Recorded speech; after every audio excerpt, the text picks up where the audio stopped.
What's going on, guys? Welcome back to another episode of Lockdown Coverage. If you guys are new to the channel, my name's Daniel. On today's episode, I'm covering your Miami Dolphins, but wow, think for a second that football is actually tomorrow. I can't believe the season actually starts. We did have our first game, Thursday Night Football, Kansas City versus the Houston Texans. Kansas City did destroy Houston in that game, and that's like putting it in easy terms. I think Patrick Mahomes showed why the Kansas City Chiefs could possibly go 16-0, and the Houston Texans offensive line and the Houston Texans team in general is missing DeAndre Hopkins. Oh, I wish they had a number one receiver. Those are all the memes I've been seeing. But let me get into this video. First things first, the Miami Dolphins are facing the New England Patriots in week 1. I have a few keys I want to get to if the Miami Dolphins do want to win and what I think the actual outcome may be. If you guys have already looked into the game a little bit, the New England Patriots are actually favored by Vegas by 6.5 points, so virtually a touchdown. If you guys don't understand spreads,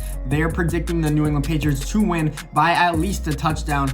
We did win in New England against Tom Brady to finish off the year last year, and that showed what we could do to begin the year again. I actually give the Dolphins a chance to win, but it's not as good a chance as you may predict. Just because we went in there last year and won, we do not have the same team. We are not steamrolling the same way that we were last year. Last year, we did finish off the last 9 games of the season 5-4, so we were above 500. Ryan Fitzpatrick was playing probably one of the best football I've seen him play in the last 2 or 3 years. He has to continue to do that if the Dolphins want a chance to win this game and the foreseeable games in the future of this season. I think if Ryan Fitzpatrick doesn't play as well as he did to end off last year, we won't see that many wins, and we'll probably see Tua Tagovailoa sooner than later. And I don't want sooner than later. I need Ryan Fitzpatrick to step up and play as many games as possible because I want Tua to learn under that scheme. I want Tua to learn the days and days out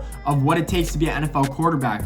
I know that he's still coming off his injury and that he's cleared to play, but I don't want him in there. I've mentioned it multiple times. I want him to learn and I want him to know this offense. Give him 2 or 3 months to learn the offense and he could be a great quarterback. Right now, he is not ready. Do not force him in. That is kind of why I was not for the Josh Rosen release. We could have at least kept him on the practice squad. We would have had an extra quarterback in case Tua was not ready, in case we didn't want to force Tua in the game. But anyways, the key to the game is I think Ryan Fitzpatrick needs to play well. He needs to throw the ball consistently, and he can't turn the ball over because when you turn the ball over against New England, they make you pay. Why do they make you pay? With field goals and points off turnovers, especially touchdowns. And I want to see how Cam Newton actually performs in this game. Yes, he's been with New England for about 2 or 3 months now. I think that he will perform really well. What can the defense do? They have to be prepared to stop the run, and they have to be prepared to stop Cam Newton from running or scrambling on passing downs. Because the New England Patriots wide receivers are not that good, other than Edelman, they have no security blanket. I would say Edelman and James White are their best 2 pass catchers, and other than that, they have N'Keal Harry. They cut Mohamed Sanu. I don't know who they're going to throw to. In my opinion, they are not set on offense. Yes, their running game may be good because they have so many running backs and they have Cam Newton. So if I was Brian Flores, the number 1 concern I would focus on is stopping the run. Make Cam Newton beat you with his arm. That has always been his knock ever since he came into the NFL. He was never a high completion percentage passer. He is never going to be, in my opinion. So stopping the run on defense and not turning it over on offense should be your number 1 and 2 key pieces on offense. Again, you can't start slow in New England because once you start slow, you finish slow. They gain momentum. Yes, there's no crowd, but still, Bill Belichick has coached these players up. I don't think Stephon Gilmore and Devontae Parker is going to be a fair matchup. I think Stephon Gilmore will lock him down. He remembered what happened last year. And yes, I love Devontae Parker, and I hope he proves me wrong in this game, but Stephon Gilmore is a former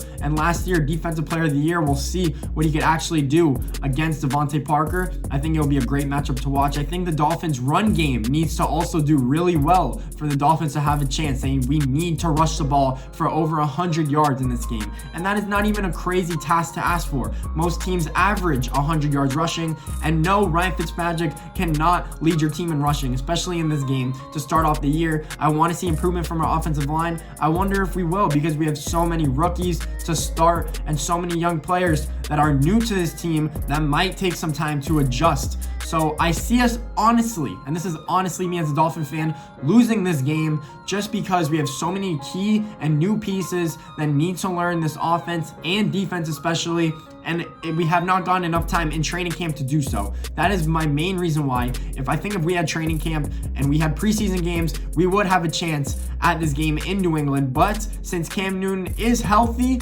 and he's Cam Newton, and Bill Belichick is going to have that team coached up, even though they did lose a bunch of key pieces because of the opt-outs and this year especially.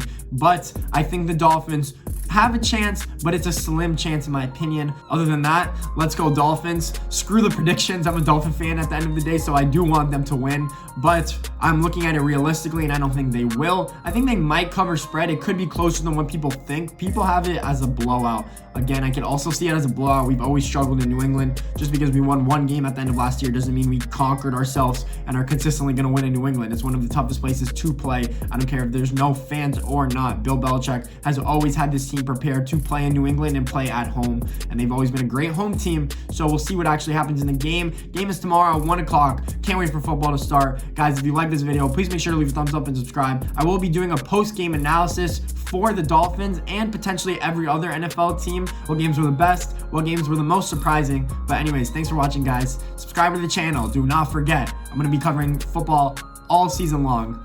Let's go.